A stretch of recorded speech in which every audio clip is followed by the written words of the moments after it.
저희 교회가 오랫동안 해왔던 대표적인 훈련 중 하나가 페이스 전도 훈련이죠.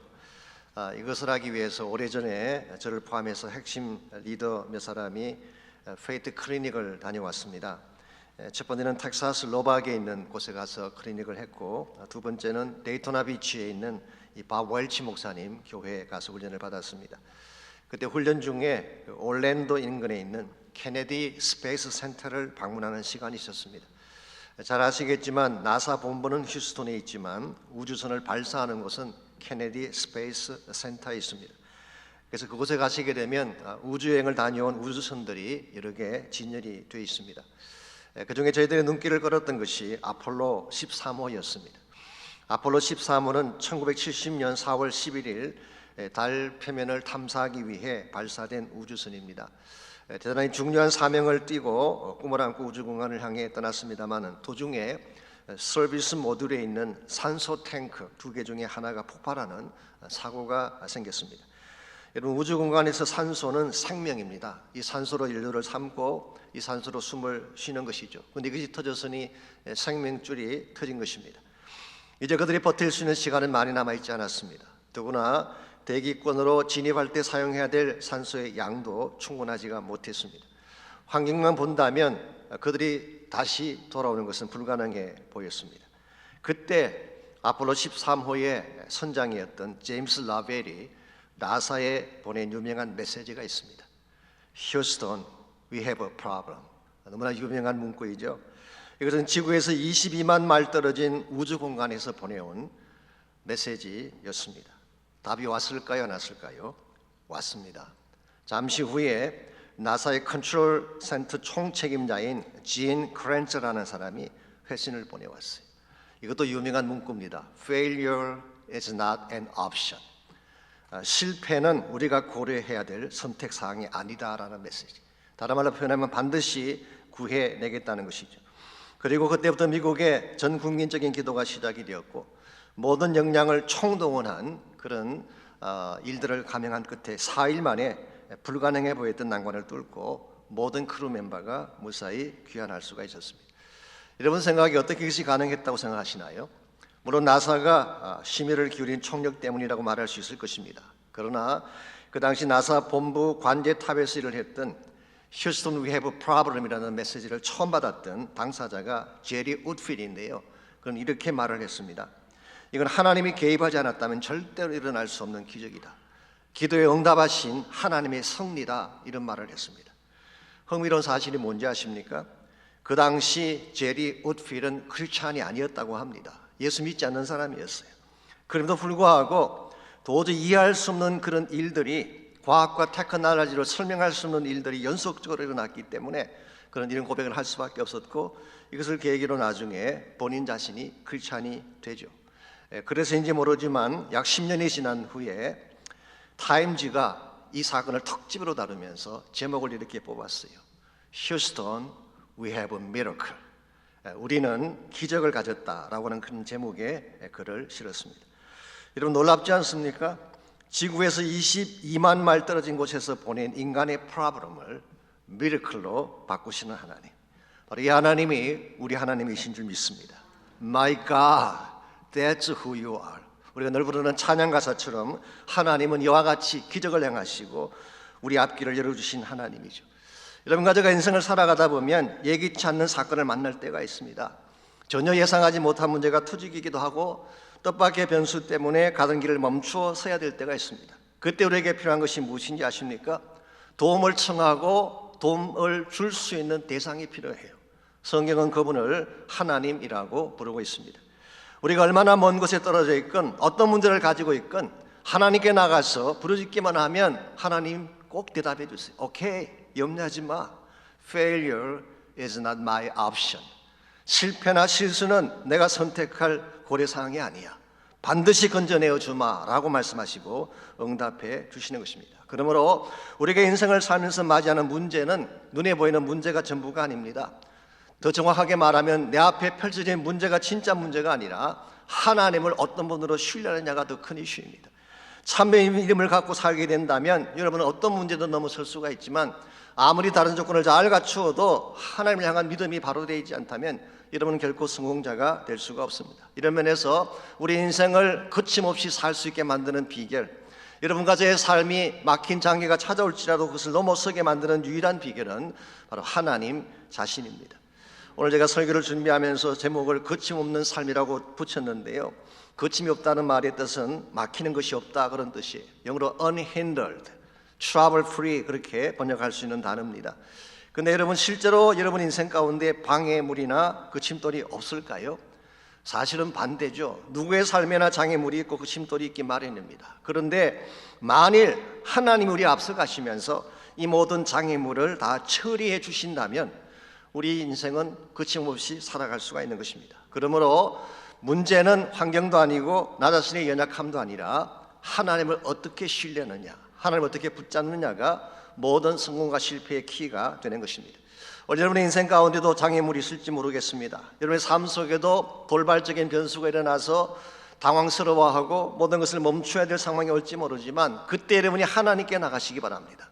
하나님 붙잡고 기도하게 되면 하나님께서 반드시 답을 주실 것이기 때문에 오늘 같이 봉독한 본문에 보시면은 비록 앞날이 불투명하고 수많은 많은 문제가 찾아올지라도 하나님만 붙들면 승리할 수 있다는 사실을 오늘 본문 자체가 우리에게 강조하며 말씀하고 있습니다.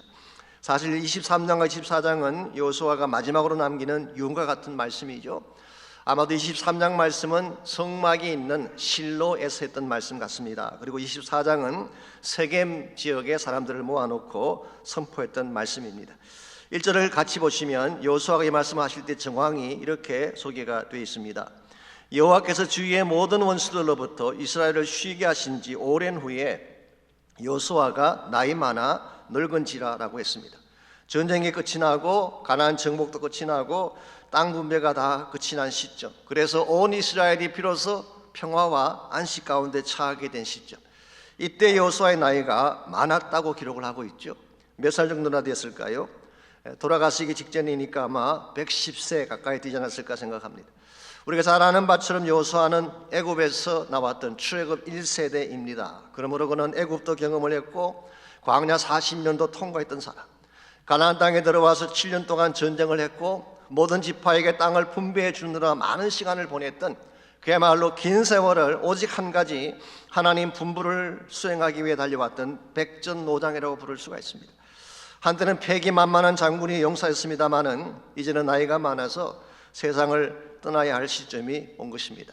이와 같은 상황에서 여호수아가 이 땅을 떠나면서 백성들에게 마지막으로 부탁하고 싶은 당부가 하나 있었습니다. 여호수아가 정말 당부하고 싶었던 핵심이 뭘까요? 8절을 보시기 바랍니다. 8절에 보시면 그 핵심이 잘 나와 있습니다. 오직 너희 하나님 여호와께 가까이 하기를 오늘까지 행한 것 같이 하라. 이렇게 가까이 하기를 이라는 표현이 나오죠. 히브리 말로 다바크라는 단어인데요, 이것은 딱 붙어 있다 그런 뜻이에요. 영어 성에서는 cling to the Lord, your God, 혹은 cleave unto the Lord, 딱 붙어 있어라, 여호와께 딱 붙어 있어라, 그런 의미로 사용을 했어요. 동일한 단어가 창세기 2장 24절에서 부부관계를 설명할 때 사용이 됐습니다. 남자가 부모를 떠나 그의 아내와 합하여 둘이 한 몸을 이룰지니라. 이 합하여라는 단어가 바로 다바크예요. 그러므로 이것은 뗄래야 뗄 수 없는 불가분의 관계, 가장 인티밋한, 가장 친밀한 사랑의 관계를 말하는 것입니다. 자, 그렇다면 왜 여호수아가 그 이스라엘 민족에게 마지막으로 이 말씀을 당부하고 있는 것일까요? 여호수아는 누구보다 잘 알았습니다. 하나님이 함께 하자면은 이스라엘이 존재할 수 없다는 사실을 너무나 잘 알고 있었기 때문에 과거를 생각해 볼 때에 하나님 없이 그들이 어떻게 모든 승리를 이룰 수가 있었겠어요? 출애굽을 한 것도 하나님 때문이었고 홍해를 건넌 것도 하나님 때문이었고 가나안 7족을 승리하게 한 것도 하나님 때문이었죠. 그러므로 하나님이 우리와 함께 가지 않으면은 과거도 존재하지 않지만 우리 미래도 있을 수가 없다는 것입니다. 그래서 3절 말씀 보시면은 너희 하나님 여호와께서 너희를 위하여 이 모든 나라에 행하신 일을 너희가 다 보았거니와 너희 하나님 여호와 그는 너희를 위하여 싸우신 이시니라. 지금까지 이스라엘 백성의 승리의 근본 원인자는 하나님이라 그런 뜻이에요. 하나님이 앞서가시며 대신 싸워주셨기 때문에 승리한 것이라면 그들의 미래도 마찬가지라는 거예요. 만약 하나님이 그들과 함께 가시고 그들의 삶이 하나님과 붙어 살게 된다면 그들의 미래도 보장될 수가 있고 대적자가 없는, 거칠 것이 없는 인생으로 살 수가 있는 것입니다. 그래서 9절과 10절을 계속 보시게 되면 하나님께 붙어 있을 때 일어나는 두 가지 현상을 소개하고 있습니다. 먼저 9절입니다. 이는 여호와께서 강대한 나라들을 너희 앞에서 쫓아내셨으므로 오늘까지 너희에게 맞선 자가 하나도 없었다. 맞선 자가 없다 이 말의 뜻이 matchless, 상대가 없다 그런 뜻이. 하나님이 우리와 함께하면 누구도 우리를 맞설 수 없대요. No one can be against us. 어떠한 사람도 우리 앞을 가로막을 수가 없는, 이 첫 번째 현상이에요. 뿐만 아니라 10절 말씀 보시게 되면 너희 중 한 사람이 1000명을 쫓으리니 이는 너희 하나님 여호와 그가 너희에게 말씀하신 것 같이 너희를 위하여 싸우시기 때문이라고 했습니다. 일당백이라는 말이 있죠. 한 사람이 100사람 몫을 한다 그런 뜻이죠. 근데 하나님이 함께 하시면 어떻게 될까요? 일당백이 아니라 일당 1000이 된다는 거예요. 한 명이 1000명을 감당할 수 있게 되는 거예요. 이게 하나님이 함께 하실 때 일어나는 현상이라는 것입니다. 그러므로 하나님이 우리 곁에 계시고 우리가 하나님과 붙어 사는 삶이 된다면 누구도 우리를 대적할 수가 없고 상대방의 숫자가 아무리 많아도 겁낼 필요가 없다 그런 뜻이에요. 그래서 마르틴 루터가 했던 유명한 말이 있습니다. 마르틴 루터가 종교개혁을 시작했을 때 사실은 교황청을 대상으로 싸운 거 아닙니까? 그 당시 교황은 유럽 전체 황제예요. 그러므로 이 마르틴 루터는 유럽 전체를 대상으로 전쟁을 한 것이나 마찬가지인데 숫자로는 상대도 안 되는 게임이죠. 그럼에도 불구하고 루터는 이런 말을 했습니다. With God, 하나님이 함께 하신다면 one is majority. 참 유명한 말입니다. 하나님이 함께 가시면 단 한 명이 머저리티가 된다, 절대 다수가 된다 그런 말이에요. 한 사람이지만 하나님이 동행 가실 때는 누구도 대적할 수 없는 진리가 되고 바른 길이 되는 것입니다. 이런 면에서 여러분과 제가 정말 우리의 인생을 거침없이 살아갈 수 있는 비결, 비록 장애물이 있을지라도 그것을 넘어설 수 있는 유일한 비결은 바로 하나님과 깊은 관계를 맺고 그분과 함께 동행하는 것입니다. 오늘 여러분의 삶이 하나님과 같이 붙어 있게만 한다면, 그리스도 안에 깊이 속해 있게만 한다면 여러분은 어떤 대적도 두려워할 필요가 없고 어떠한 문제 앞에도 멈출 필요가 없습니다. 그분이 나를 위해 대신 싸워주시고 우리 앞길을 인도해 주실 것이기 때문에. 그러므로 이 아침 물어야 될 질문은 이것입니다. 우리가 어떻게 하면 이 하나님과 붙은 삶을 살 수 있냐는 거예요. 오늘 여러분의 삶이 하나님과 붙어 있는 삶, 그렇게 함으로써 그칠 것이 없는 인생을 살아가려면 뭐가 필요할까요? 오늘 본문에 보시게 되면 여호수아는 하나님과 함께 가려면 꼭 알아야 될 세 가지 지침을 오늘 본문을 통해 소개합니다. 첫 번째가 말씀의 궤도를 따라 살아야 되는 것입니다. 우리가 하나님과 같이 가기를 원한다면 말씀 따라 살아야지, 말씀 벗어나 살게 되면 하나님과 같이 갈 수가 없는 것이죠. 6절 말씀 봅니다. 그러므로 너희는 크게 힘써 모세의 율법책에 기록된 것을 다 지켜행하라. 그것을 떠나 우로나 좌로나 치우치지 말라고 했습니다. 여기서 모세의 율법책이라고 하는 것은 단순히 십계명이나 율법만 말하는 것이 아닙니다. 사실은 성경의 첫 5권 펜타투크, 우리가 흔히 모세 오경이라고 부르죠. 유대인들이 이것을 토라라고 지칭합니다마는 하나님이 모세를 통해 기록하게 하신 모든 말씀을 말하는 거예요. 그래서 그 당시 그들이 가진 성경책이 바로 모세 오경이에요. 이 말씀을 너희들이 지키고 좌로나 우로나 치우치지 않게 되면 너희들이 하나님과 같이 갈 수 있다, 그런 뜻입니다. 사실 하나님께서 이스라엘 백성에게 주신 선물들이 참 많죠. 다른 민족에게는 주지 않았지만 이스라엘에게만 주었던 몇 가지 중요한 선물들이 있습니다. 그 중에 대표적인 것이 성막이죠. 성막을 주심으로 하나님은 그들 가운데에 임재하셨어요. 뿐만 아니라 또 한 가지 중요한 선물이 오늘 본문이 말하고 있는 율법의 말씀이에요. 하나님은 다른 백성에게는 주지 않았지만 이스라엘 백성에게만은 율법을 주셨어. 그래서 이것을 통해서 하나님의 길을 알게 하시고 하나님의 뜻도 깨닫게 하시고 이것을 통해 하나님이 정말 주고 싶어 하시는 모든 축복을 누릴 수 있도록 허락하신 것, 이게 바로 이스라엘 백성에게 주어진 특권이에요. 그러므로 이스라엘 민족이 하나님 백성답게 살려면, 그들의 아이덴티티가 분명해지려면 말씀 떠나면 안 돼요. 말씀의 궤도를 따라 살아야 하는 것입니다. 그런데 이와 같이 하나님이 선물을 주셨고 그들의 아이덴티티를 확립시켜 준 것이 하나님 말씀인데, 만일의 경우 이스라엘 민족이 말씀의 궤도를 벗어나면 어떻게 될까요? 케아스로 들어가게 되는 것입니다. 모든 것이 다 비틀어지게 되고 혼미하게 되는 것. 저희들이 이번 달에 사사기서를 아침마다 묵상하지 않았습니까? 사사기서의 전체 내용이 뭐예요? 한마디로 케아스예요. 무질서합니다. 문제가 생기고 아픔이 찾아오고 도덕이 타락하고 서로 분열이 일어나고 폭력이 일어나고 그야말로 우리가 납부끄러울 정도의 암담한 일들이 사사기에서 전체를 채우고 있지 않습니까? 이유가 뭔지 아십니까? 왜 사사시대에 이렇게 혼미한 일들이 벌어졌을까요? 사사기에서의 마지막 구절이 이 모든 것들을 잘 랩합해 주고 있습니다. 사람이 각기 자기 소견에 옳은 대로 행하였기 때문이라고 기록하고 있어요. Everyone did what was right in his own eyes. 본인의 눈으로 보기에 옳다고 생각되는 대로 행하였기 때문에. 쉽게 말하면 기준이 없다고 말이에요.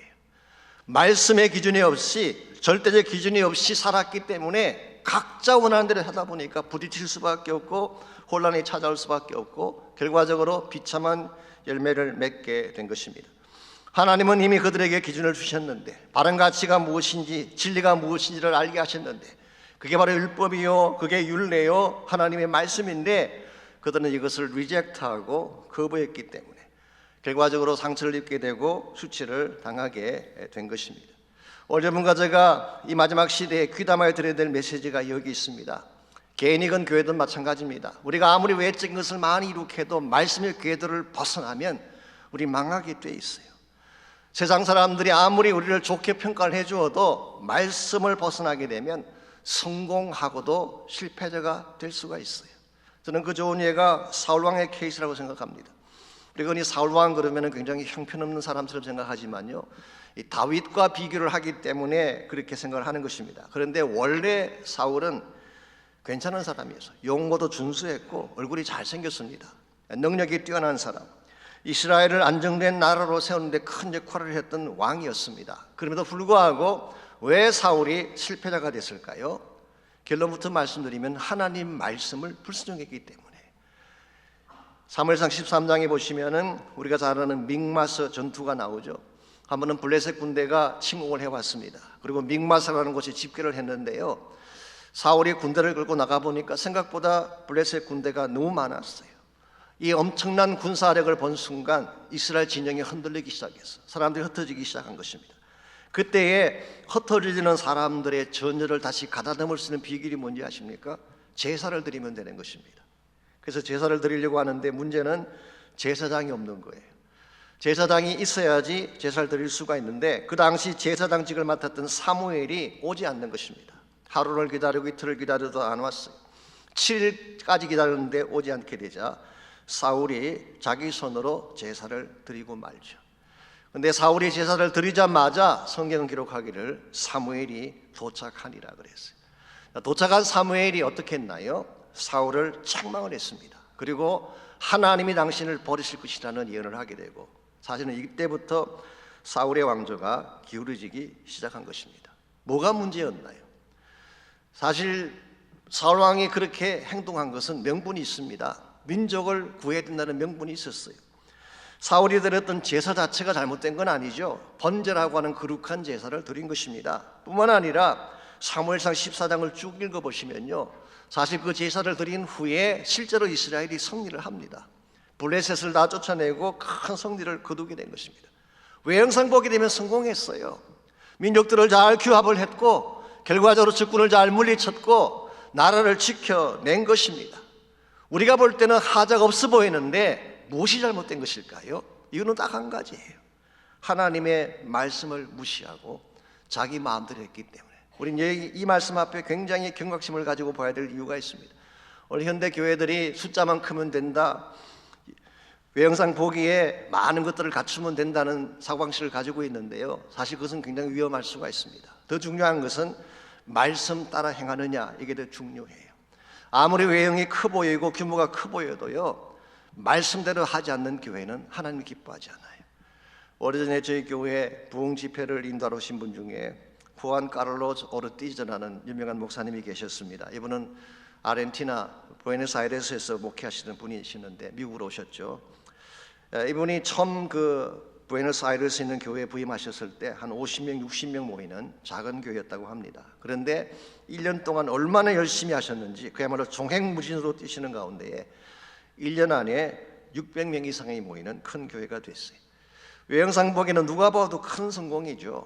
주변 사람들도 부러워하고 자기 자신도 자랑스럽게 생각을 했습니다. 그런데 어느 날 기도하는 중에 자기 마음속에 이런 하나님의 음성이 들려왔대요.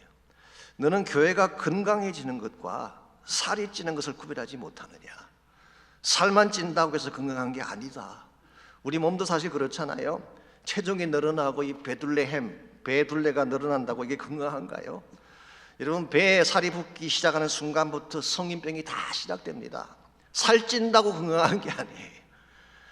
하나님의 교회가 살만 찌우면 된다, 규모만 크게 만들면 된다, 숫자만 늘리면 된다, 이것만큼 위험한 사고방식이 없어요. 말씀대로 서야 돼요. 말씀 가진 사람들이 교회를 구성해야 돼요. 수많은 무리들이 아니라 예수의 말씀을 나의 진리로 삼고 따르는 사람들이 생겨야 돼요. 이게 참 제자들이에요. 요한복음 6장에 보십시오. 예수님께서 오병이어 기적을 행했을 때 수많은 무리들이 따라다녔잖아요. 수만 명이 따라다녔어요. 그런데 이 사람들이 왜 따라다니는지 아시죠? 보리떡 때문에 따라다니는 거예요. 예수님 따라다니면 먹을 게 나온다. 보리떡 먹기 위해 따라다니는 사람들이에요. 그래서 예수님께서 막상 십자가와 진리를 말씀하실 때 다 떠나가 버렸어요.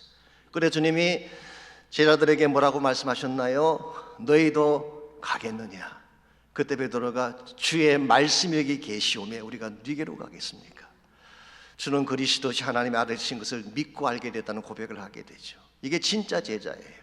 오늘 여러분과 제가 마지막 시대에 하나님 말씀을 소중히 여기는 자가 되어야 돼요. 말씀의 궤도를 벗어나면 안 돼요. 아무리 내 생각이 옳다고 생각이 되어져도 말씀의 기준에 맞춰서 나를 조정할 수 있어야지 하나님이 동행해 주시고 결과적으로 승리하게 되는 것입니다. 두 번째로 우리가 하나님과 함께 그침없는 삶을 살려면 거룩한 행보를 그려야 됩니다. 구별된 삶을 살아야 된다, 그런 뜻입니다. 7절 말씀 보겠습니다. 7절 보시면 하나님께 붙은 자로 살기 위해 필요한 두 번째 지침이 이렇게 소개가 되어 있습니다. 너희 중에 남아있는 이 민족들 중에 들어가지 말라. 그들의 신들의 이름을 부르지 말라.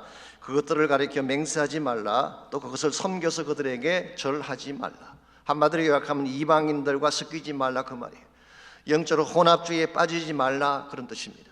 여러분, 이 짧은 한 구절을 보게 되면요 5개 동사가 나옵니다.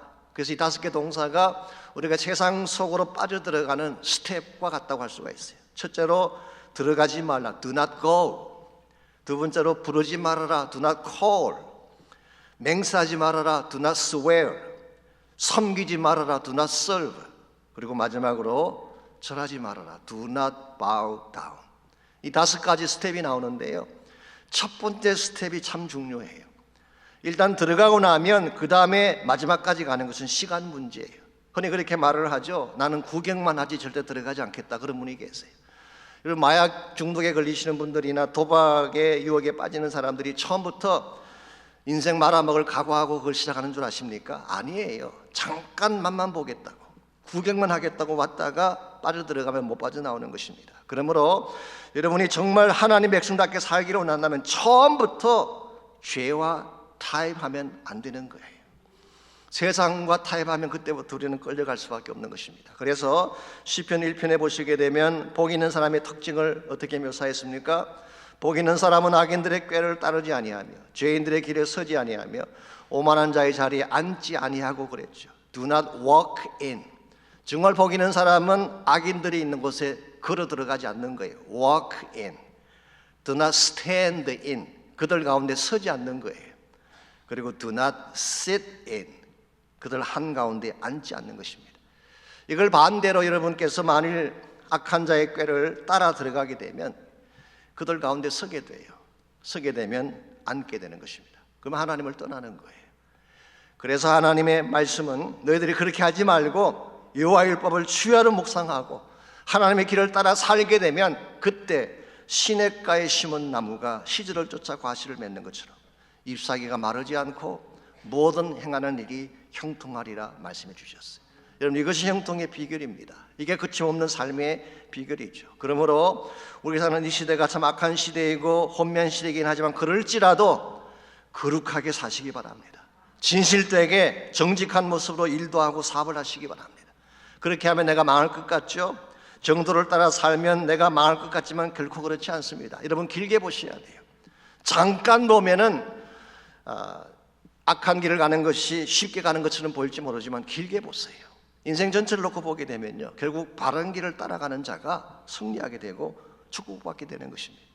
저는 그 좋은 예가 우리가 잘 아는 제임스 캐시 펜이라는 사람의 스토리죠. 이름이 캐시, 좋은 이름입니다. 이번은 미조리 시골의 작은 교회를 섬기시던 침례교 목사님의 아들로 태어났어요. 시골에, 그것도 베프티스트 미니스터, 그 가정은 필연적으로 가난할 수밖에 없습니다. 그래서 어릴 때부터 참 가난하게 자랐는데요, 한 가지 아버지가 얼마나 철저하게 자식 교육을 했는지 말씀을 벗어난 걸 용납을 못했어요. 이 아들이 8살 때부터 가게 나가서 일을 했는데 하루는 저녁 식사 시간에 이런 말을 했습니다. 가게 주인이 계산을 잘못해서 자신에게 더 많은 돈을 주었다라고 자랑스러워 이야기했어요. 그 말을 듣자마자 아버지가 식사를 멈추고 이렇게 말씀하셨어요. 너가 지금 그걸 자랑이라고 하고 있는 거냐? 당장 가서 그 받은 돈을 돌려주고 와. 그리스도는 손해를 보더라도 정직하게 살아야 되는 거야. 이 한마디가 사실은 그의 인생의 일생 모토가 되었고 무엇을 하든지 성경의 원리대로 살았어요. 그 결과 이분이 망하기도 하고 고생도 많이 했지만 결국은 미국을 대표하는 백화점 왕이 되지 않았습니까? 그게 J.C. 페니스라고 하는 백화점 이야기입니다. 우리 시대가 악한 시대이기 때문에 정도를 따라 사는 것, 바르게 사는 것 결코 쉽진 않습니다. 그럴지라도 여러분과 제가 거룩한 행보를 내디딜 때 하나님의 뜻이 이루어지게 되고 하나님의 영광이 선포되어지게 되고 결과적으로 여러분의 인생이 막힘없이 전진할 수가 있는 것입니다. 마지막 세 번째로 우리가 하나님과 함께 거침없는 삶을 살려면 우리 영성의 깊이를 날마다 더해 가야 되는 것입니다. 즉 하나님과의 관계를 더 깊이 하고 그걸 더 깊이 사랑할 수 있어야지 우리 삶이 하나님과 동행할 수 있다, 그런 뜻입니다. 11절 말씀 보시기 바랍니다. 여호수아가 제시하는 세 번째 지침이 11절에 기록되어 있습니다. 그러므로 스스로 조심하여 너희 하나님 여호와를 사랑하라 그랬어요. 여기서 그냥 사랑하라 그러면 될 텐데 왜 앞에 스스로 조심하라는 단어를 붙였을까요? 이 스스로 조심한다는 이 말의 뜻은 마음을 놓지 말고 항상 깨어서, 그런 뜻이에요. 그래서 리빙 바이블은 careful to keep on loving him, 하나님을 계속적으로 사랑하기 위해서 조심해라, 깨어있어라, 그렇게 번역을 했습니다. 자, 왜 여호수아가 이스라엘 백성에게 깨어서 조심하여서 경각심을 가지고 하나님 사랑하라고 말하고 있는 것일까요? 왜냐하면 그 당시 이스라엘 백성을 유혹할 수 있는 수많은 일들이 있었기 때문에 그런 것입니다. 사실 이스라엘 백성의 앞길을 막는 진짜 대적은 눈에 보이는 적들이 아닙니다. 아말렉이니 아모리 족속이니 여부스 족속이니 야베니 연합군이니 다 눈에 보이는 객관적인 대적인데요, 이들은 다 이길 수 있었어요. 정말 무서운 대적이 누군지 아십니까? 이스라엘 백성 마음 속에 있는 세상을 사랑하는 마음이었어요. 세상을 사랑하고 이 땅을 사랑하는 마음, 그리고 하나님 중심이 아니라 자꾸 옛날로 돌아가고 싶어하는 마음, 이게 사실은 그들을 가로막는 가장 무서운 적이었다는 사실이죠. 이걸 여호수아는 안 것입니다. 이스라엘 민족 애굽을 처음 나왔을 때 어떻게 했나요? 애굽을 끊지 못해서 돌아가자 그랬어요. 애굽의 음식을 그리워하고 문화를 그리워하고 문제만 생기면 돌아가자 그랬잖아요. 그랬는데 가나안 땅에 들어와서는 가나안 족속들의 삶을 끊어버리지 못해서 계속 그 삶을 동경을 했어요. 그래서 오늘 여호수아는 그렇게 하지 말라고 말씀하고 있는 것입니다. 12절과 13절을 보시면요, 만일에 세상을 끊어버리지 못하고 하나님이 아닌 세상에 클링 투 하게 된다면, 세상에 붙은 자가 된다면 어떤 일이 벌어질까요? 12절, 너희가 만일 돌아서서 너희 중에 남아있는 이 민족들을 가까이하여 더불어 혼인하며 서로 왕래하며, 여기 만일 돌아서서라는 표현이 나옵니다. If you turn back and cling to the remnant of these nations, 이 남아있는 민족들에게 너희들이 붙어 살게 됩니다. 하나님에게 등을 돌리고 이 남아있는 민족들, 가나안 족속들에게 붙어 살게 되면 13절, 그들이 너희들의 올무가 되고 덫이 되고 채찍이 되고 눈의 가시가 되어서 너희를 찌르고 결국은 멸망하게 되리라고 말씀하셨어요. 그리고 우리가 알고 있는 바처럼 실제로 이스라엘 민족이 이와 같이 세상과 같이 짝을 하였기 때문에 그들이 찌르는 가스에 큰 상처를 입고 결국은 패망을 당하지 않았습니까? 여러분, 이것이 사탄이 하는 짓이에요. 사탄이 우리를 달콤하게 유혹을 하죠. 따라가기만 하면 정말 지혜롭게 눈이 떠지고 배가 불러지게 되고 행복하게 될 줄 알고 따라가지만요, 따라가면 결국 사탄에게 물리게 되는 것입니다. 뱀에게 물리는 거예요. 웨인 다이스라는 목사님이 이런 말씀하신 적이 있습니다. 뱀의 이빨이 우리를 죽이는 것이 아니라 그 이빨이 남긴 포이전, 독이 우리를 죽게 만든다는 말을 했어요. 마귀의 이빨이라고 하는 것이 사실 작고 별 거라는 것처럼 보이죠. 그런데 그 속에는 포이전이 있어요. 독이 있어요. 그래서 물리게 되면 서서히 영과 혼과 육이 죽게 되는 것입니다. 그래서 사도 요한은 요한일서 2장 15절에서 이렇게 말씀하셨어요. 이 세상이나 세상에 있는 것들을 사랑하지 말라. 누구든지 세상을 사랑하면 아버지의 사랑이 그 안에 있지 아니하리라 그랬어요. 내가 세상도 사랑하고 하나님도 사랑하고, 나는 둘 다 사랑할 수 있다고 생각할지 모르지만 착각입니다. 절대 그렇게 할 수 없어. 사랑은 언제나 단수예요.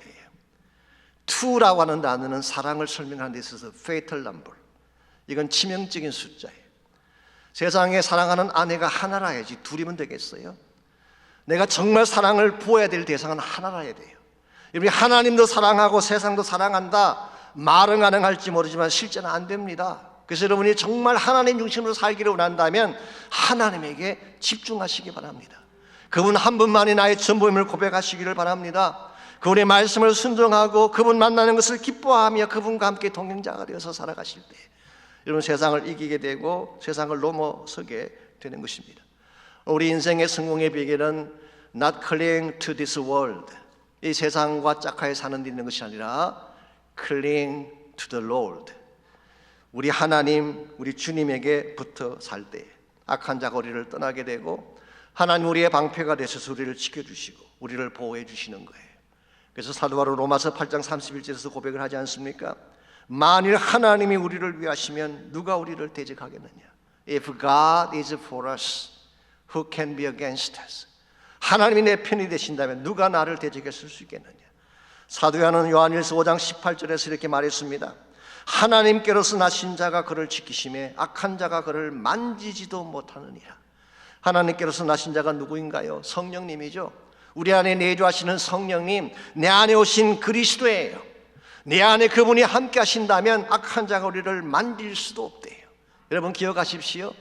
우리 안에 계신 바로 그 하나님이, 내 안에 오신 그 성령님이 세상에 있는 이보다 더 크다는 사실을, 아무리 세상에 나를 삼키려고 하고 나를 무너뜨리려고 할지라도 내 안에 성령님이 분명히 계시고 하나님에게 내 마음의 전부를 드리게 되면 여러분 절대로 넘어지지 않고 하나님의 영광 위에 살 수가 있는 것입니다.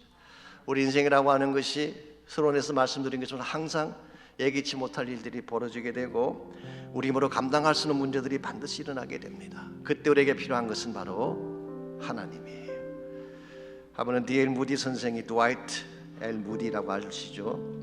영국 집회를 마치고 귀국하는 배를 탔습니다. 근데 그날따라 몸과 마음이 피곤했대요. 사역을 하다 보면 그런 날이 있습니다. exhaust 되는, burnout 되어지는, almost depressed 되어지는 그런 날이 오는데 무디에게 그런 날이 왔던 것 같습니다. 이와 같이 마음이 굉장히 힘든데 설상가상으로 항해를 시작한 지 사흘째 되던 날에 갑자기 풍랑이 일어나면서 배 중심축이 부러지면서 표류가 시작이 됐어요. 배에는 물이 차기 시작하는데 주변은 칠흑같이 어두워서 아무것도 볼 수가 없는데 그 바다 한가운데서 누구에게 도움을 요청할 수 있는 상황도 아닌데 배에 탄 사람들이 당황하기 시작을 했습니다. 그때 무디 자신도 굉장히 힘이 들었지만 자신마저 무너지면 희망이 없을 것 같았어. 그는 일어섰어요. 그리고 흔들리는 배 속에서 넘어지지 않기 위해서 기둥을 붙잡고 성경을 폈는데요, 그 말씀이 시편 91편 1절이었대요. 지존자의 은밀한 곳에 거하는 자는 전능하신 자의 그늘 아래 거하리로다. 하나님 안에 그처를 둔 자는 전능하신 분이 그늘로서 덮으시고 보호하신다는 뜻이. 이 말씀을 읽고 하늘을 향해 기도하기 시작했는데요, 얼마 뒤에 풍랑이 멈추고 비가 그치고 캄캄했던 하늘에 다시 햇살이 비추기 시작했어요. 그리고 언제 왔는지 모르지만 그 파손된 배 곁에 구조선이 와 있었다고 합니다. 이것을 본 무디가 This is heavenly sunshine, 풍랑을 뚫고 캄캄한 하늘을 뚫고 다시 비춰진 하늘의 빛이라고 고백을 했어요. 오늘 여러분과 저의 삶에도 이와 같은 heavenly sunlight, 하나님의 빛이 필요합니다. 캄캄한 밤이 찾아올 때가 있잖아요. 아무리 좌우를 둘러봐도 도울 자가 없을 때가 있습니다. 그럴지라도 주께서 나와 함께 하시고 나에게 빛을 비춰주시면 우린 다시 일어날 수가 있어요. 아무리 캄캄한 밤에 다닐지라도 주님이 함께 하시면 길을 잃지 않게 되는 것입니다. 주님이 함께 하시면 태산로 넘어갈 수가 있고 험곡에 가도 우리는 할렐루야를 외치며 달려갈 수가 있어요. 오늘 아침 여러분 모두가 이 하나님 만날 수 있기를 바랍니다. 그래, 여러분의 혼자 힘으로 해결할 수 있는 문제가 혹시 있다면 도와달라고 요청하시기 바랍니다. 22만 마일 떨어진 우주공항에서도 응답하시는 그 하나님이 오늘 여러분의 신음소리를 외면하시겠어요? 반드시 응답하시고 도와주십니다. Failure is not my option. 실패는 나의 옵션이 아니야. 반드시 도와주마 말씀하실 거예요. 제가 한번 이 믿음을 가지고 함께 기도하면 좋겠습니다. 어떠한 장애물이든 어떤 난관이든 주님께서 나를 도와주셔서 이기게 달라고 기도하시고, 정말 이 마지막 시대, 어두운 시대에 말씀을 가진 사람으로서, 복음을 지닌 사람으로서 거룩한 행보를 내어드리도록 힘을 달라고 기도하시기를 바랍니다. 또한 저희 교회가 이 마지막 시대 하나님의 부르심의 비전을 향해 바르게 나아가는 아름다운 교회, 살아있는 교회, 건강한 교회, 말씀으로 가득 찬 교회가 되게 달라고 기도하시기 바랍니다. 우리 함께 기도합니다.